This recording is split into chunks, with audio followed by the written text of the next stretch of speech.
Welcome to Straight Up Bible Study, where we try to find out what the Bible says and not what religion claims it says. Contradictions.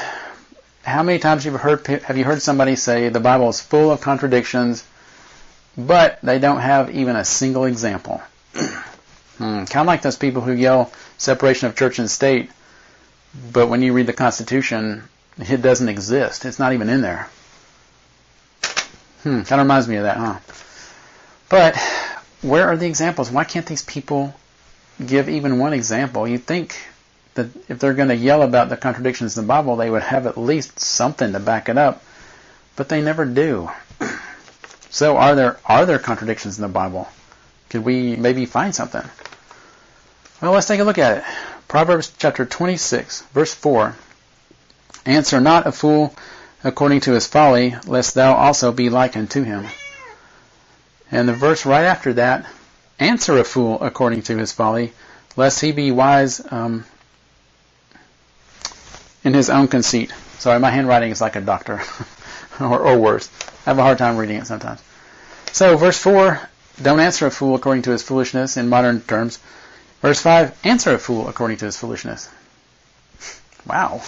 So you got back-to-back verses telling you to do the exact opposite things for completely different reasons. So that sounds like a contradiction that these Bible critics would come up with, but evidently they don't ever read their Bible, or they would come across something like this. So how do we resolve that? How do we resolve it? Are we going to try to believe two opposite things in this passage? Are we going to go to the pastor and say, hey, what does this mean? And then he'll tell you, well, sometimes you just have to have faith, and you just have to believe the Lord put that in there for a reason. And when we get to heaven one day, we'll ask him what he meant. And the answer will be so much sweeter coming from his own lips. Yeah, that's what religion will tell you. But there's actually an answer to it. The answer is you have to let the Bible interpret itself. If you try to use the dictionary, for example, you can't set biblical doctrines according to the dictionary. It just it's a really fast way to end up in massive error. And I can give you examples of that, but I guess surrender. The word surrender is not in the Bible. Wow. So all these people who talk about surrendering to the Lord, what verse is that? There's no verse about that. The verse about submit, now there's a verse that says submit to the Lord, maybe more than one of those actually, but that's not the same thing as surrender. But in our modern culture, surrender and submission are kind of similar. If you look in the dictionary, the right dictionary, submission is like underneath surrender is like a synonym or definition number 7 or something. And in the Bible, surrender, you can only surrender to an enemy, but you can submit to a spouse or a friend or somebody you love or your master or something like that. So when you try to look at alleged contradictions in the Bible, you've got to be really careful about not relying on too much on the dictionary, or you could go immediately astray. So, is there an answer to this? Of course there is. Ecclesiastes chapter 3, verse 1, to everything there is a season and a time to every purpose under the heaven.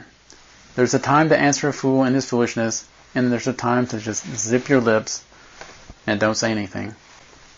I was in this Bible study type of environment one time, and I was the only one who did not believe a certain doctrine that everybody else believed. So I read them a passage that explicitly, directly contradicts it. And nobody had an answer except one woman, and she said, this is not an exact quote, but this is what she said. She said that she doesn't have to read the Bible, she knows the truth. I didn't say a word. That was a time you just don't answer. So knowing when to answer and when not to answer takes practice. It also takes godly wisdom and being led by the Spirit to know when to answer and when not to answer, and of course what answer to give.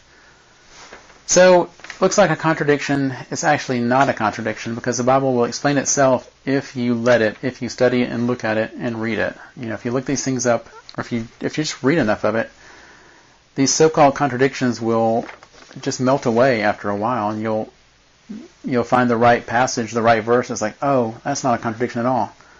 I just didn't know enough at the time. So I hope you got something out of that. I hope you liked this video. If you did, click like. If you didn't like it, click dislike.